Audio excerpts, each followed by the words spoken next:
السلام علیکم ورحمت الله وبرکاته. ګرانو دوستانو، زه یم ستاسو ورور صدام حسین له تاسو سره یو ځل بیا د یو نوي ټریک او ټپ سره حاضر یم. دوستانو، د نن ورځې ټاپک زموږ دا دی چې موږ څه رقم کولی شو چې خپل فیسبوک ډارک موډ ته واړو. ډارک موډ یعنې ګټه یې څه ده او چې ته وایي ګرانو هم په ډارک موډ کې تاسو وګورئ هر څه تور او تیاره ښکاره کوي. دې ته ډارک موډ ویل کېږي. د ډارک موډ ګټه ده دوستانو، یو خو مو سترګې نه خرابوي او بل چې دی موبایل تاسو چې کله استعمالوئ هر څومره چې موبایل استعمالوئ تور وي سترګې مو نه خرابېږي، او بل چې دی چارج مو موبایل ډېر کم مصرفوي.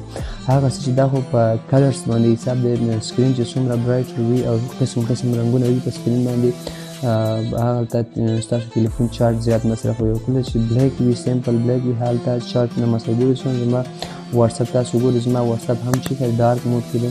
او بل چې دی زه تاسو ته خپل مسنجر ښایم. مسنجر چې کې دی هغه مسنجر زموږ هم په ډارک موډ کې دی. تاسو وګورئ دوستانو، زما مسنجر هم چې کې دی په ډارک موډ کې دی. ګورئ ډارک موډ دغه مسنجر ډارک موډ ته اړولو طریقه څه رقم ده. دغه دوستانو که چېرې تاسو نوي زده نو د ویډیو په ډسکرپشن کې دې باره کې ما هم مخکې ویډیو جوړه کړې وه، کولی شئ هغه وګورئ او له هغه لاره چې کې ما مخکې دا ډارک موډ ته اړولی دی. اول کې تاسو مسنجر ډاونلوډ کړئ، دغه ډارک موډ اویلیبل نه وي.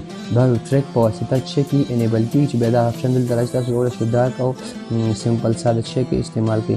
اوس نن ورځې وخت رارسېدلی چې موږ تاسو چې وکړو فیسبوک هم داسې ډارک موډ ته واړوو. دوستانو دغه تاسو چې کوم ګورئ دا غټ فیسبوک دا چې دی ډارک موډ آپشن نه لري او اوسه پورې کوم ټریک ورته نه دی دغه شوی چې موږ سرچینګ کوو، خو نوم دې پیدا کړی چې دا هم ډارک موډ ته واړوو. خو یو طریقه دا چې تاسو فیسبوک لایټ شیر وکړئ، لایټ فیسبوک یا ایف بي لایټ به ورته ولیکئ. هغه لایټ فیسبوک تاسو چیک کړئ، د پلی سټور څخه به ډاونلوډ کړئ.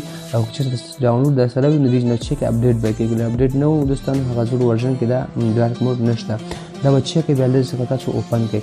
کله چې دا لایټ فیسبوک اوپن کړئ تاسو وګورئ دا ما مخکې ډارک موډ ته اړولی دی، خو ساده دی درته ښیم. دغه درې لاینز چې دي د باندې کلیک وکړئ او د دغه ځای څخه به چیک کړئ. دا دې به راشئ دلته وګورئ دوستانو ډارک موډ دی دې اویلیبل دی. که اپډیټ نه وي دغه مو بیا کار نه کوي. دا به چیک کړئ اپډیټ کړئ. اپډیټ څخه وروسته دا به ټرن آف وي.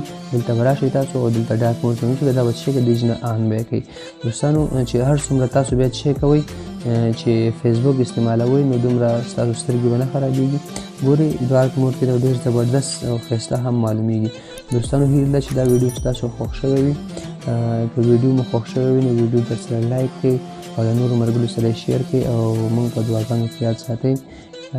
بای بای، د الله په امان.